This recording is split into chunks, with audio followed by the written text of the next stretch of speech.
तो आज वैभव का दिवस है। सभी विश्व के सभी मानवों को, सनातन धर्मियों को भगवान श्री कृष्ण जन्माष्टमी के पर्व की हार्दिक बधाई और शुभकामनाएं।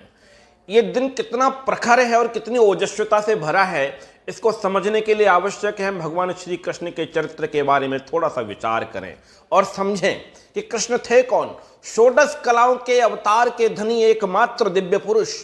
अभी तक जितने भी विष्णु अवतार हुए हैं उनमें अगर कोई षोडश कलाओं का अवतार है तो वो स्वयं भगवान श्री कृष्ण हैं। भगवान राम को भी 14 कलाओं का अवतार माना गया है। प्रेम की अभिव्यक्ति को श्रेष्ठता से व्यक्त करने वाले और पूरे विश्व को प्रेम की भाषा को समझाकर पूरे विश्व में धर्म की स्थापना किस प्रकार प्रेम के सानिध्य में की जाए, ये बात करने वाले, विचार को रखने वाले स्वयं श्री कृष्ण हैं। जब किसी माँ को, किसी महिला को गर्भाधान होता है, बच्चे को जन्म देना होता है, उसके मन में एक ही विचार होता है, उसे पुत्र हो तो कैसा हो, कृष्ण जैसा हो, कान्हा हो। इस देश में आप हजारों लाखों परिवारों में देखेंगे नवजात शिशुओं का नाम कान्हा रखा जाता है। कई लोग तो बेटियों का नाम भी कान्हा रखते हैं।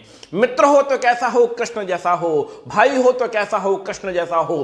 पुत्र हो तो कैसा हो, कृष्ण जैसा हो। जो स्वयं, लेकिन स्वयं आप देखेंगे कितनी भारी विवेचना का विषय है। कृष्ण को बचपन जिस दिन जन्म हुआ उसी दिन माता पिता छूट गए और इसके पश्चात जब पहली बार वो स्वयं अपने माता पिता के दर्शन करते हैं तो उन्हें जेल से मुक्त करते हैं। अर्थात जब किसी धर्म के अवतार का, विष्णु अवतार का रूप दर्शन हमें मिलता है तो हमको निश्चित रूप से कई कष्टों से हम मुक्त हो जाते हैं। और आज ये अवसर है श्री कृष्ण जन्माष्टमी पर। और एक बात और स्पष्टता के साथ समझनी चाहिए, पूरे विश्व में अगर किसी ने धर्म को और साथ ही साथ प्रेम को परिमार्जित कर एक साथ स्पष्टता के साथ व्यक्त किया और धर्म की स्थापना को भी प्रेम के साथ जोड़ा। शीस पगान झगा तन में प्रभु जाने को वाहे बसे के ही ग्रामा, धोती फटी सी लटी दुपटी और पाए उपान है की नहीं सामा, द्वार खड़ो दुज दुर्बल देख रहे हो वसुधा सो चक्य अभिरामा, और पूछत दीन दयाल को धाम बतावत आपन नाम सदामा। द्वारिका के वैभव का जो महाराजा धीराज हो और उसके बचपन का एक मित्र जो वर्षों से शायद मिला तक नहीं है, दीनहीन है, और जैसे ही सूचना मिलती है कि सुदामा द्वारका नगरी में पधारे हैं बिना वस्त्र पहने, बिना चप्पल जूते पहने, और यूं दौड़ पड़ते हैं अपने मित्र से मिलने के लिए। मित्रता की इससे श्रेष्ठ परिभाषा और इससे श्रेष्ठ उदाहरण पूरे विश्व में कहीं मिलता ही नहीं। इसके पश्चात हम अगर विचार करें, भगवान श्री कृष्ण ने जिस प्रकार से धर्म की स्थापना के लिए, और उससे पूर्व में एक छोटा सा विषय और आपके साथ साझा करना चाहूंगा। पूरी दुनिया में विज्ञान और तकनीकी चाहे जितनी भी तेजी से बढ़ रही हो, परंतु आत्मा और शरीर के मध्य की परिभाषा को पूरे विश्व में अगर पहली बार किसी ने समझाया, किसी ने स्पष्टता के साथ पूरे प्रमाण के साथ सबके समक्ष रखा, तो वो श्रीमद् भगवद गीता है।